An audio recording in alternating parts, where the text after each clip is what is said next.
Hey, what's up mga kaballers? Maligayang pagbabalik sa aking channel. Halina't pag-usapan natin ang balitang naka-jackpot nga daw mga kaballers ang Lakers sa pagkuha ng panibagong player at ang pag-trade kay D'Angelo Russell. At ang balita naman patungkol sa balitang kukuning big man ng Warriors kilalanin. Tara na't pag-usapan natin yan dito sa Basketball Hotshots.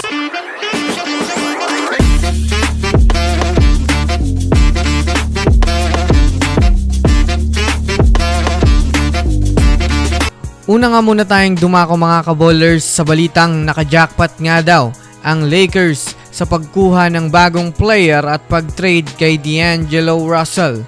Well, alam naman nga po natin sa ngayon mga kaballers ng mga nakaraan na gumawa na ang Lakers ng panibagong move para sa kanilang team dahil na rin naman sa gusto na nga ni Rob Pelinka mag-improve pa ng grabe ang kanilang team na masasabi nga natin mga kaballers na gugustuhin nga talaga nila magkampiyon muli sa liga.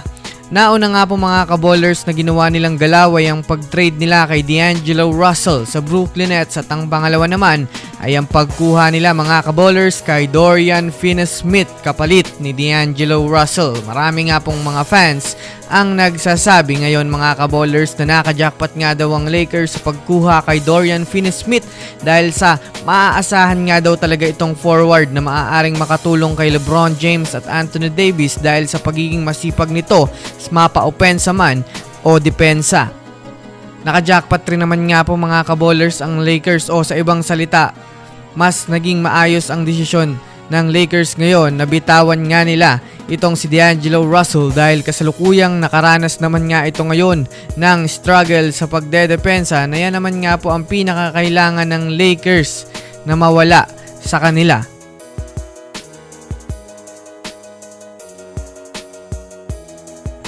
Samantala, dumako naman tayo mga kaballers sa balita patungkol sa kukuning big man ng Warriors ngayon. Bagamat man nga po mga kaballers, abala ang Warriors sa nagaganap na trade talks ng Warriors sa superstar na si Jimmy Butler ay kasalukuyan rin nga pong may isa pa silang ginagawa ngayon. Yan nga ay ang pagpili pa o pag-target ng big man na maaaring makuha pa nila ngayong trade season.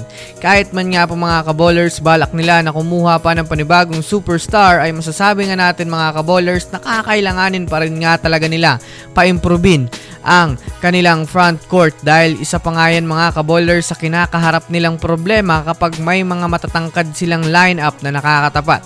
Kaya naman sa ngayon nga po mga kaballers ay nagpakita na nga po sila ng interes sa kupunan ng Indiana Pacers sa big man na si Miles Turner. Kagaya nga po mga kaballers ng naibalita ko sa inyo ay gusto nga ng Warriors masungkit itong si Miles Turner para sa pagpapa-improve ng kanilang ilalim dahil nakikitaan nga ito ng buong potensyal na malaki ang maitutulong nito sa Warriors lalo pat lahat ng katangian ng big man na gustong makuha ng GSW ay nasa kanya na. Base nga po mga kaballers sa trade percentage mayroong 29% ang Warriors na makukuha nila itong si Miles Turner ngayong season. So yun lamang mga kaballers, yan lang naman ang pag-uusapan natin ngayon. Pindutin ang subscribe and hit nyo na rin ang notification bell para sa mga susunod na updates sa mundo ng basketball. Again, this Basketball Hotshots.